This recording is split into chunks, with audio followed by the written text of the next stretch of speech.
Hi guys, welcome to OG Cars. And 5 years ago I bought a Fiat Panda 4x4 Sisley in poor condition, and now it's a Fiat Panda 4x4 Sisley in poor condition, painted like Jurassic Park.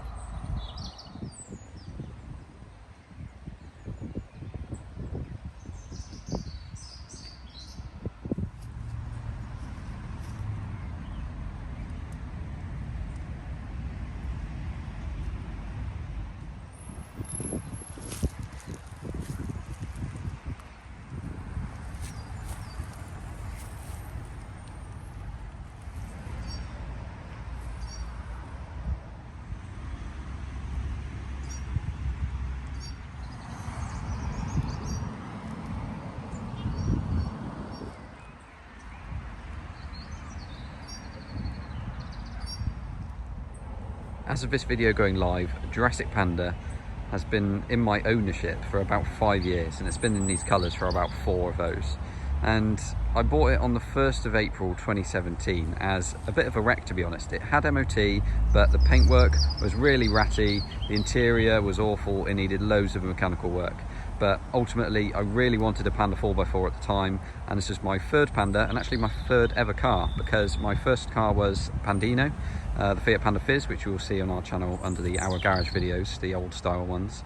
And my second car was a Fiat Panda CLX, which I ended up parting out because it was a mess basically. But yeah, I really wanted a 4x4, so this is the first one that I ever had.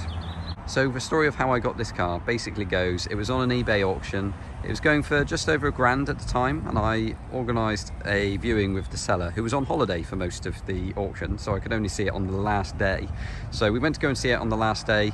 It looked quite good in the eBay auction pictures, but I think they were quite old because it really wasn't quite as it looked there. And condition-wise, it wasn't perfect. It needed some mechanical work, and it needed some paint work as well, and the interior wasn't great. So it's just one of those things. It wasn't quite as described, and I sort of said to the seller, look, it's going for over £1,000 on the eBay auction. I don't think it's worth that to me, so I'm just going to walk away from it. And I thought that would have been it. But the eBay seller actually said to me, well, how about you make me an offer? And I said, well, ultimately I don't want to make an offer above the auction price. And he said, that's fine, just make an offer anyway. So I offered about £900 and he took it. So that is the story of how I got this car. Basically, I was ready to walk away, but he allowed me to pay less than the eBay auction price for it, because he said I was already there. He knew I was keen into the cars, and he knew that I was going to do the work to it, so he was happy to let it go.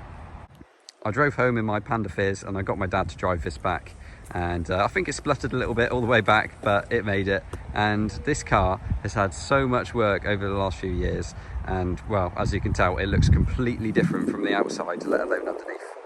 I could go on for hours and hours about all the trips we've done in this car, all the work we've done to this car, but I'm just going to run over the main changes just so that you know exactly what has been done to make it look like this right now. So as you can see, this car is painted like the Jurassic Park Ford Explorer, and to be honest, I had a few movie cars sort of on my radar, but it was always my favourite of them all. I didn't really want to do, say, like the A-Team van or like the Jurassic Park Jeep. I wanted to have the Explorer. I really liked the colours, but ultimately it was a lot harder to do these colours than it was to do some of the others.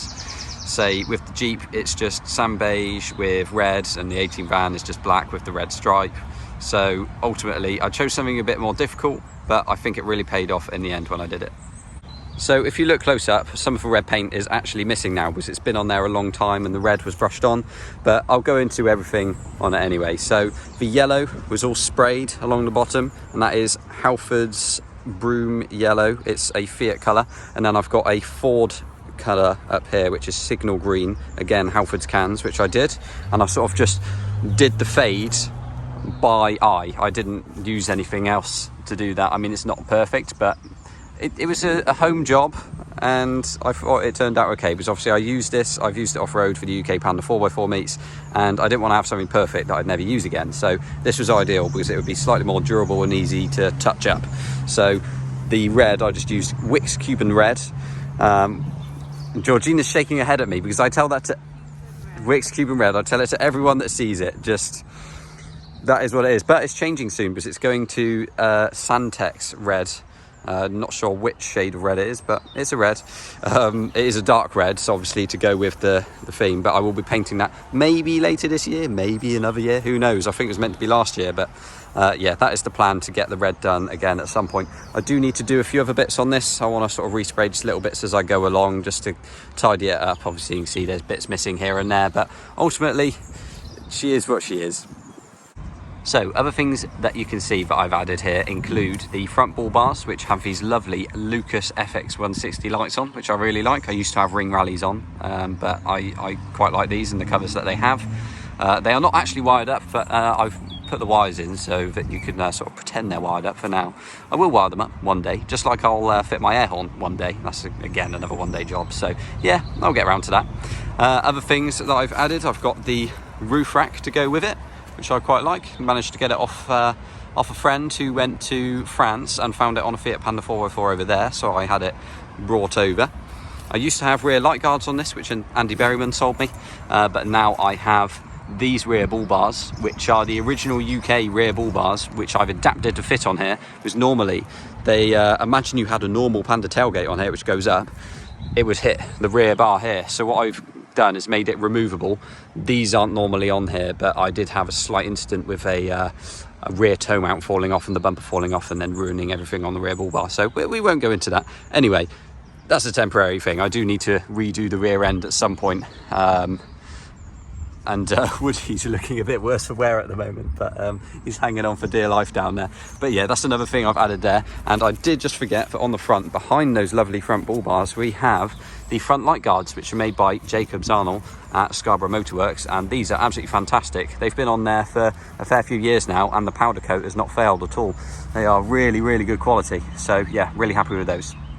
Of course, I can't just gloss over these rear van doors. They are quite a rare thing. I managed to get these shipped over from Italy, which was a bit of a pain in itself, but here they are. They bolt up to the original tailgate mounts on the top, and at the bottom they have a few 10mm bolts that I've added behind the van doors there to bolt it on, and it's got like this little seal which seals it out from the outside world there.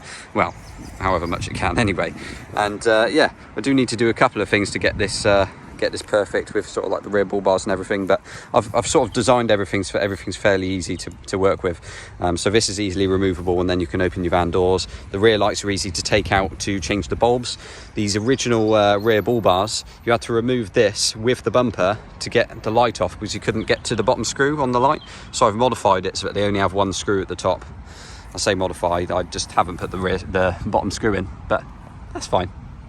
To get the rear bull bars to fit as well, I had to do a little bit of chopping on the rear bumper to get it to fit properly, but there we are.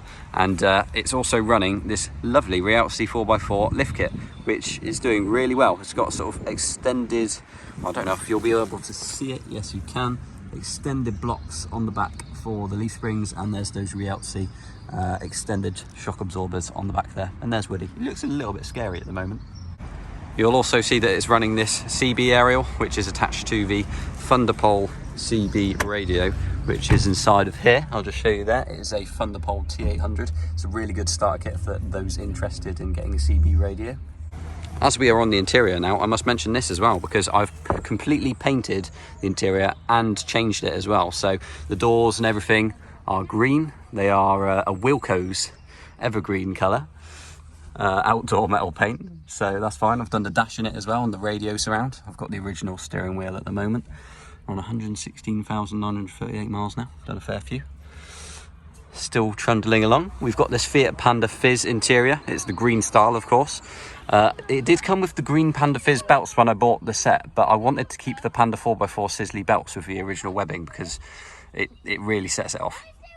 The other thing that's very slightly different under here is that it has a different engine. It's a Mark 1 Punto 1.2 16 valve from the Sporting series, and it certainly makes a little bit more horsepower. It's a Punto 85 engine, which is bigger than Georgina's 75. So it's slightly faster than Char. Sorry, G.